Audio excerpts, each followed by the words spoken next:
So I want you to take a look at this person's face right here.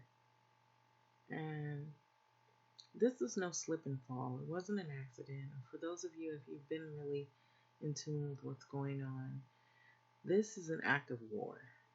And when I see people that look like this is an act of war. And so, why I say it's an act of war? Yet once again, another black man was beaten by LA deputies, they're accused of beating this man until he lost sight in one of his eyes. So it's a lawsuit that's going on right now. It's present. This was in 2020 of May when this beating occurred in the suburbs of Inglewood. And so Christopher Bailey is his name. He had filed a civil rights lawsuit against deputies and sheriff's department over the May 2020 beating in LA, California, a suburb in Inglewood. And so the lawsuit against 7 Los Angeles County Sheriff deputies accused them of beating the man dozens of times in the face, leaving him with broken bones, loss of sight in one of his eye. His attorney has announced this. This was Monday. And so Christopher Bailey, who you see pictured here, has filed a civil right lawsuit against the deputies in the sheriff's department over a May 2020 beating in LA suburb of Inglewood, KABC TV has reported. So Bailey was returning home from work as a mail sorting contractor in the U.S. Postal Service when his car was pulled over around 2 a.m. and this was early morning for allegedly straddling a lane.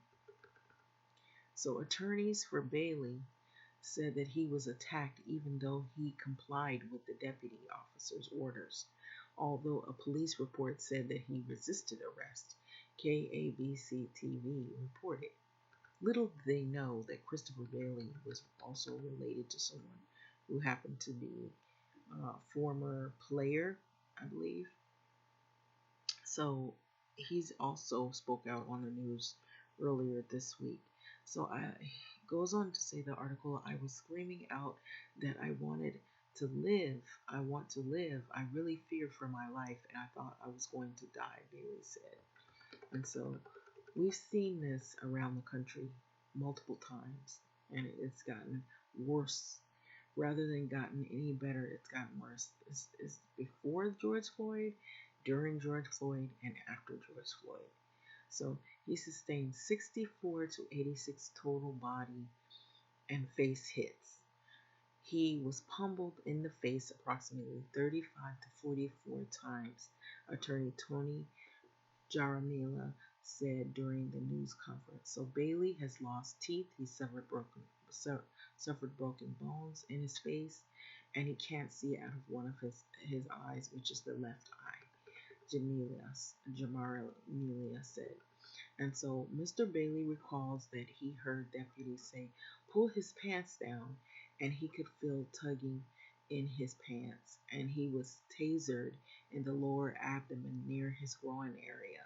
And so this is Jaramillo who said this, and this is him now with the patch on over his eye, healing. So Bailey was charged with 3 felony counts of resisting arrest, but the charges were later then dropped. His attorney said they want the deputies criminally charged. This was a gang-like beatdown of a black citizen, Jaramillo said. So all the use of force incidents with the result of the injury are unfortunate, a sheriff deputy statement said, but added that the department couldn't offer further details because of the pending legal actions. So it stands right here. And so I want you to take a look at his face. And this is the same city where Rodney King was beat. The same place, the same area. It may not have been necessarily Inglewood. It could have been South LA, but it was not far from there. Put it that way. It's in the same vicinity, the same type of situation where they pull you over, or you're racially profiled, and then you're jumped on by a gang of officers. And his face, looking at him from the the trauma that he's experienced, looks almost like you're looking at another reenactment of the Rodney King beating. And I believe he actually had to have corrective surgery in his eye as well, because his eye was actually hanging out of the socket. And so this guy, he actually lost sight in his eye, in his left eye. And so he's also, I believe, related to someone who is happened to be famous, who played for a sports team, and he spoke out on an incident. And so this is not uncommon here in the Los Angeles area or Los Angeles County area, I would say. Um, it's just the only thing that we're noticing now, that in real time we're seeing more of these incidences back to back. They're not isolated incidences, and these are things that have been happening, but they're happening a lot more often now since the George Floyd situation. And so, having said that, I'm going to let you be the one to decide how you feel about a situation like this when you see these things like this. 7 officers jumping on you and doing this. Thanks for listening.